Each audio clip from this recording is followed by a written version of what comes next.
अमरावती शहरातील महत्त्वाच्या आणि गंभीर समस्येवर आपण प्रकाश टाकणार आहोत। ती म्हणजे शहरातील घुमंतू यांचा वाढता वावर आणि त्यामुळे निर्माण होणाऱ्या अडचणी। प्रशासनाने यावर कठोर पावले उचलली असली तरी ही समस्या कायमस्वरूपी सुटणार का हा प्रश्न कायम आहे। शनिवारी अमरावती शहरातील सिटी कोतवाली पोलीस आणि महानगरपालिकेच्या अतिक्रमण विभागाने संयुक्तपणे मोठी कारवाई केली आहे। मालवीय चौक ते राजकमल उड्डाणपूल आणि नेहरू नगर मैदानाखाली वास्तव्यास असलेल्या घुमंतू यांना लक्ष्य करण्यात आले आहे। या कारवाईत 3 ट्रक साहित्य जप्त करण्यात आले, ज्यामध्ये 2 जुन्या कटला रिक्षा आणि शहरातून गोळा केलेली रद्दी व भंगार यांचा समावेश होता। यापूर्वीही अशा अनेक कारवाया करण्यात आल्या आहेत, परंतु प्रत्येक कारवाईनंतर काही दिवसातच परिस्थिती जैसे थे होते। उड्डाणपुलाखालील पार्किंगच्या जागेवर या घुमंतू लोकांनी अतिक्रमण केले आहेत।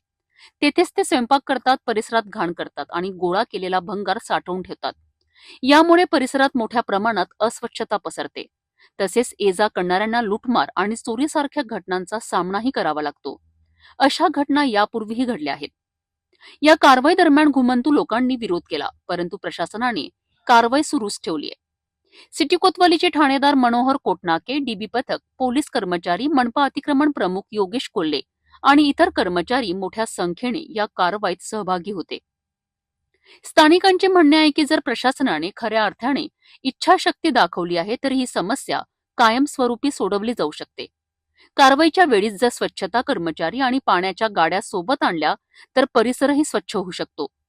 नेहरू मैदानातही मोठ्या प्रमाणात अस्वच्छता आहे।